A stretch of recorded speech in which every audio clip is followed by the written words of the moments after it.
Marsia kini kena batunya. Ibu-ibu yang videonya viral karena siram air kencing ke rumah tetangga itu kini terancam di penjara.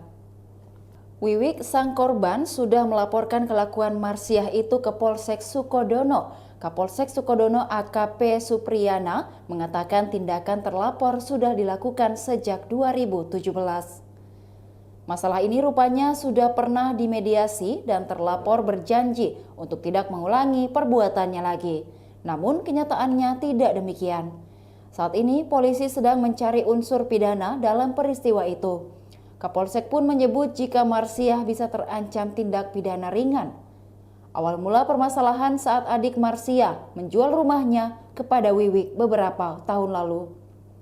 Marsiah tak terima karena ternyata ia sudah mengincar rumah adiknya itu sejak lama. Hingga ia harus membuat Wiwik tidak nyaman dengan menyiramkan air kencing, sampah, dan kotoran ke depan rumahnya.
Demikian Tribun Hot News kali ini. Saksikan berita lainnya hanya di kanal YouTube dan Facebook Tribun Timur. Terima kasih sudah nonton. Jangan lupa like, subscribe, dan share ya.